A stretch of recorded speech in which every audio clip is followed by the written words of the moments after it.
Turma, na atividade 2 nos fala o seguinte: a tabela trigonométrica a seguir apresenta os valores do seno, cosseno, tangente de alguns ângulos inteiros positivos medindo entre 5 e 90 graus. Antigamente tinha mais utilidade, ainda tem muita utilidade, mas antes era mais usual exatamente por não existir essa multiplicidade de calculadoras. Não era tão fácil assim como hoje você encontrar uma calculadora que calculasse as relações trigonométricas. Hoje a do celular faz e antigamente não fazia, ou se fizesse, né, era apenas em uma calculadora um pouco mais sofisticada, um pouco mais rara, e isso essa tabela auxiliava por quê? Quando você encontra o seno, cosseno ou a tangente de qualquer relação trigonométrica na forma decimal, você vai poder observar a tabela e, através da tabela, determinar qual seria o ângulo aproximado. Reparem que, de início, a gente não envolveu, né, essa transição do valor que você encontra para o ângulo. E aqui nós já começamos a fazer essa transição, até porque ela é a mais usual, é a que tem mais aplicabilidade no nosso dia a dia. É quando você encontra o valor numérico ali do seno, do cosseno da tangente e associa-se ao ângulo. Até mesmo, né, na construção, em vários outros contextos, vocês vão precisar dessa ideia. Já em uma calculadora, ela faria o processo para você direto. Você colocaria lá que queria, né, encontrar o arco seno de um determinado, o cosseno, e conseguiria retornar esse valor do ângulo. Aqui, observando os valores decimais, você consegue fazer isso. Então, a partir dessa tabela, ele nos pede para consultá-la, né, e para calcular o valor aproximado do ângulo alfa nas figuras abaixo, em que a representação esquemática está fora de escala. Pessoal, fora de escala, foi até perguntado em um comentário em outro vídeo, é porque o desenho em si ele não corresponde 100% ao que está sendo falado na medida. Exemplo, 2,5 metros. Então não tem 2,5 metros aqui.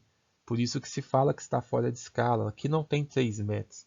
Se fosse um triângulo dentro da escala, você mediria exatamente o tamanho desse triângulo e colocaria a medida. Mesmo assim, seria arriscado, porque você está num telefone e aí a tela do seu telefone teria uma medida diferente.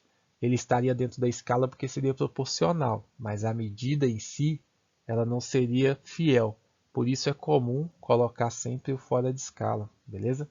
E aqui apareceu o triângulo, né? Apareceu as informações antes, que o 2,5 metros é o cateto oposto e o 3 metros é o cateto adjacente. Considerando que eu tenho o cateto oposto e o cateto adjacente, a relação que trabalha com cateto oposto e cateto adjacente é exatamente a tangente.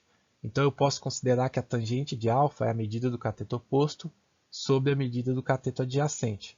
Cateto oposto 2,5, cateto adjacente 3. 2,5 dividido por 3 é igual a 0,8333 e por aí vai, que é uma dízima periódica.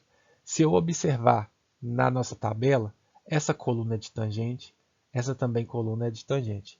Se eu encontrar, né, se eu procurar um valor mais próximo de 0,83, é exatamente esse, 0,8391.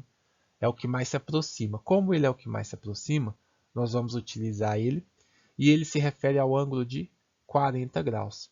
Eu posso falar então que o ângulo alfa desse exemplo ele é igual a aproximadamente 40 graus. Já neste outro exemplo, eu tenho o ângulo alfa aqui. Se eu considerar que esse é o ângulo alfa, o 15 metros é a hipotenusa e o 8,6 é o cateto adjacente, ou seja, aquele que está ao lado, nasce junto. Se a hipotenusa e cateto adjacente, é o cosseno que nós vamos utilizar, porque é o cosseno que trabalha com essa relação que envolve o cateto adjacente à hipotenusa. Dessa maneira, quando eu divido 8,6 por 15, eu vou encontrar 0,573 e por aí vai, porque não temos ali todas as casas decimais. Aqui eu posso voltar na tabela e observar que no cosseno, nas colunas do cosseno, que são essas e essa daqui, tem um valor que mais se aproxima, que é o 0,573, que é exatamente referente ao ângulo de 55 graus. Eu posso falar então que nesse exemplo, o ângulo alfa é igual a aproximadamente 55 graus. Beleza, turma?